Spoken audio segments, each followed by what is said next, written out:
It seemed to start as a simple cold. Then authorities thought perhaps it was a standard flu. It wasn't long before it was clear that the world was dealing with something much, much worse. Countries tried denying entry, mandating shutdowns, and limiting travel. But it continued to spread. It spread to every corner of the globe, and it started mutating. Governments tried everything they could as thousands upon thousands were dying. Civil unrest began to spread. Now, almost 2 years into the pandemic, as the bodies are piling up, the worst has happened.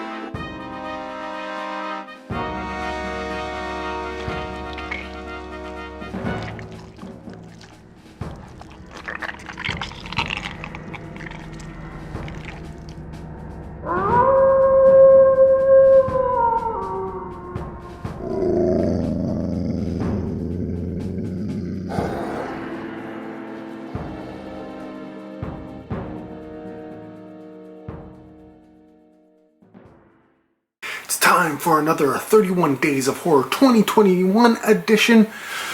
Toronto After Dark. Yes. Got my shirt on this time, so let's delve into this one. We are going to be dealing with the film Ditched from 2021. Brand new film, Canadian film. Props to Canada. And yeah, this may be the last film from the Toronto After Dark series. It was technically supposed to end last night, type thing, because of, the date when the festival was running. But their website, I don't know, because they were originally going to have the full-fledged festival. Their website was originally built for that, but then, because of COVID, they switched to the online thing, and they changed stuff. But yeah, I don't know. I haven't checked the app yet to see if films are still available or not. I looked on their website, and it looked like things should be still, the dates were listed for certain dates, and it did say for the short programs that was even longer, but I don't know if that was it seems weird because the dates that they were giving as available weren't necessarily the same as the original festival. So I don't know if there was miscommunication, or maybe it was and I just didn't notice it. Maybe, I don't know. So I don't know if it was miscommunications or errors or what, but I will definitely be checking to see if we can still watch movies tonight or not. It may just be the short programs, in which case, we won't get any more reviews here with regards to the After Dark Film Festival, but that is neither here nor there for this particular review of the film Ditched. I did say it was a Canadian film. It runs just under an hour and a half long. Now, Canadian films, they're hit and miss. A lot of times they're miss. They for many reasons. Some of them are budget. Sometimes the people making the movies aren't necessarily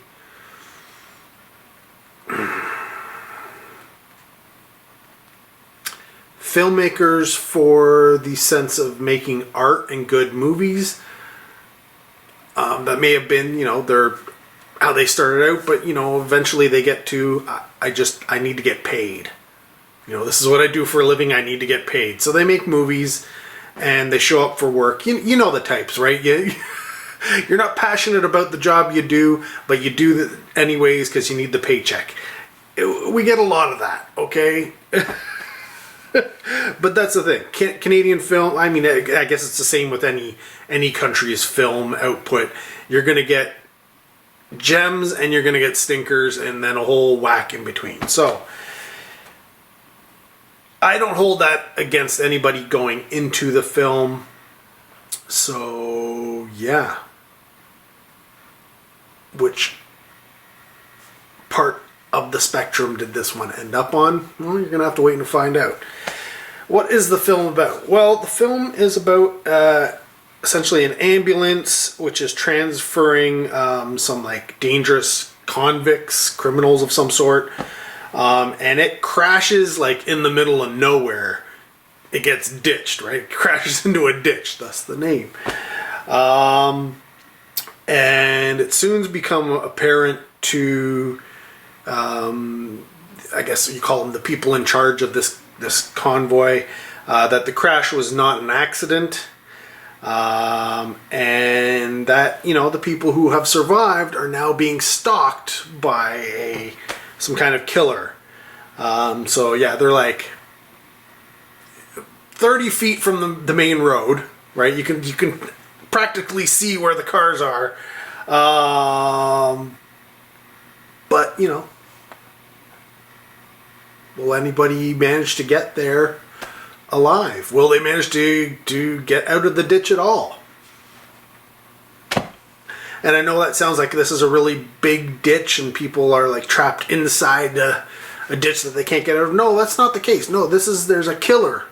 And then, you know, or killer, multiple people. I don't know, but if people are dying. So, the film is directed by Christopher Donaldson.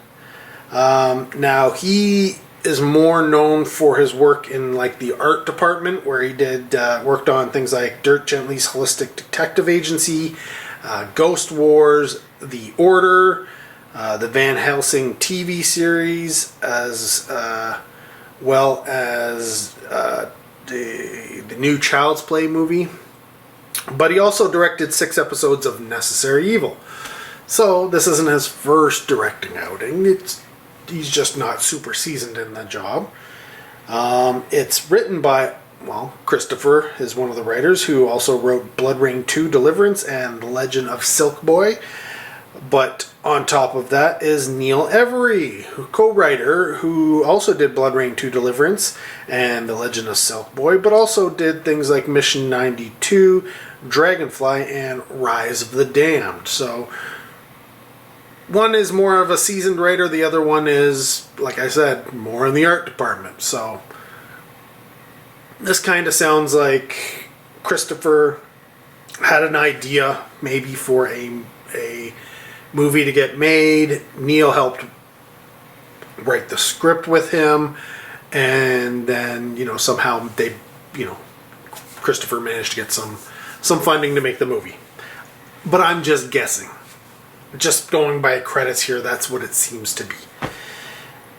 The film stars Marika Silla, who plays Melina, the paramedic, kind of the main character in the movie. She was in an episode of Lucifer and an episode of The Twilight Zone and 4 episodes of Tribal. And that's about it. We got Chris Loringer as Franson. No credits a note.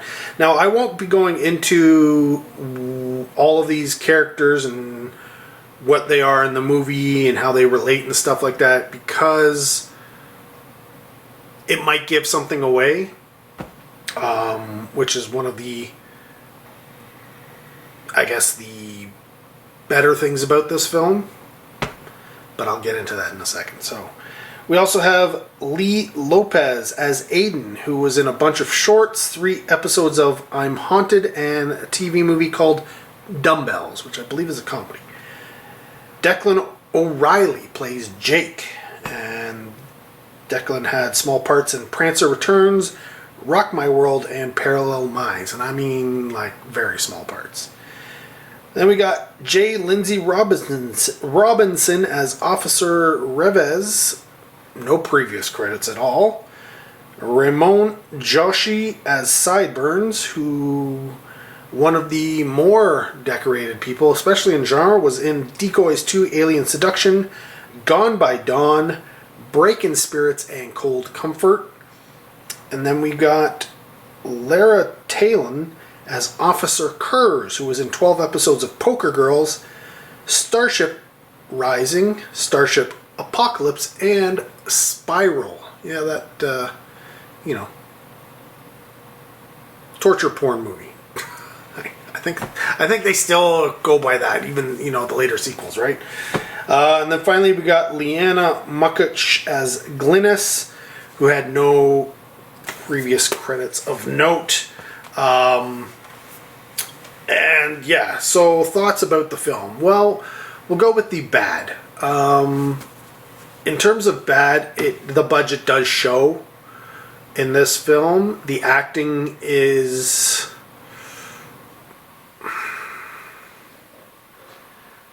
It needs some work. A lot of these people are very, very, very, very new to the acting world in film. And some of the acting will come from the writing and stuff like that. It may not be the greatest written parts and dialogue and such like that. I'll give it that. The directing... outside of the concept and the idea in the film, obviously the writing and directing in that sense was good, but in the actual terms of actually shooting the film and that kind of direction and where, what was shot and such like that, yeah, there was definitely some problems, continuity wise. You could get people who in one shot looked like they were super far away from something, and then in the next shot looked like they were right beside it. Like trying to get from one point A to point B. The drama, it's so far away, and then you see them go there, and it's like it was 3 steps away. Now, that could have been intentional, but if it was intentional, it wasn't made like it seemed to be intentional. It seemed like it was like, we just kind of messed up where things were and how we were displaying and shooting them. So yeah. That being said, there are a few things that are quite stand out. I think the idea in the film was really good. It kind of takes it, like a good horror film has the I'm stuck in a location. This has the kind of a sense of Assault on Precinct 13 type vibe, but instead of being in a building, they're stuck in a ditch, right? Like they can't get out of this area for multiple, for reasons I won't necessarily disclose, but I mean you can get the idea just from from me saying they're being hunted. There's something out there to get them type thing. So they managed, like the filmmakers managed to get that whole idea of we're in an area, nobody's coming to help. How do we help ourselves? That that struggle, right? Which makes movies of that nature really good, and yet it's it's a new take on it. If in my opinion, like honestly, I don't know of any films that have done anything quite like this. I could be wrong, but off the top of my head, I can't think of anything. So there was that aspect, which was, kind of fresh. It didn't seem like it was completely redone. Obviously, like I said, there are elements that are similar to other stories and films, but this was, a little different in that regard. The other thing that was interesting was the music. It had a very, very cool kind of electro type score, which is very common these days. You hire one guy, he's sitting down with his keyboard and his computer, and they make the music, rather than having your orchestra and stuff like that, which is okay, right? Like it was cool. I liked the way it sounded. It gives away the budget, right? Like you better have something really good. Otherwise, like maybe you would have like some bands, some actual songs or an actual score, with an orchestra or something like that. Those cost money. One person at a computer is a lot cheaper. So yeah, it obviously gives away the budget, but at the same time, I think it fit. Like I like the music. I like the way it went with the film. So I'm not going to like harp on them about that. But what I thought like really stood out to me was the lighting, the cinematography and lighting of this film, which definitely took some very stark, colorful choices and such like that. And I think part of it was artistic and part of it was trying to work within their limitations, and the limitations within budget, within script, within the location and what they were trying to achieve. And I really liked the way it turned out. Honestly, it was one of the first things that stood out to me while watching the film.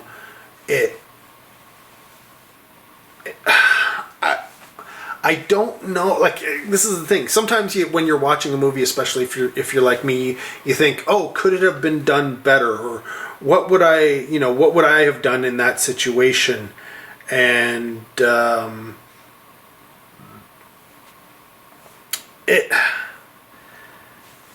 you kind of look for something a little bit new, a little bit different, and I think not exactly new. It wasn't your run of the mill. Like watching the film, I sitting back and thinking about it, I definitely had that thought that had they gone and done something that is just your standard, put your white light up or your diffused lights and stuff like that, and shot it with whatever things and do stuff in post to make it look however. I don't know that it would have had the same effect on me. Because definitely the lighting choices in this film were, well, it's just something that stood out to me. So, that being said, would I recommend this film? I would.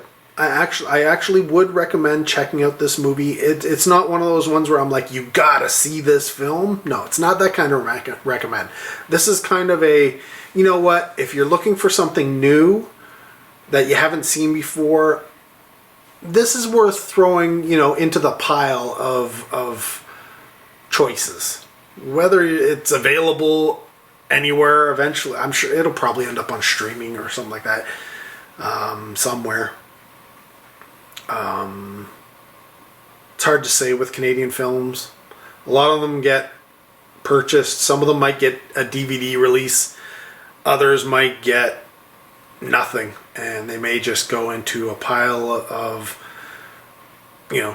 movies sold in a to some streamer as a package, and they may put them online. They may not. Who knows? So it's hard to say if this film will be available to watch. But if I had to rate it out of 5, I'm going to give it a 3. It's better than middle of the road, but it's not that much better. It's definitely serviceable and worth watching, and I was entertained and didn't feel like things were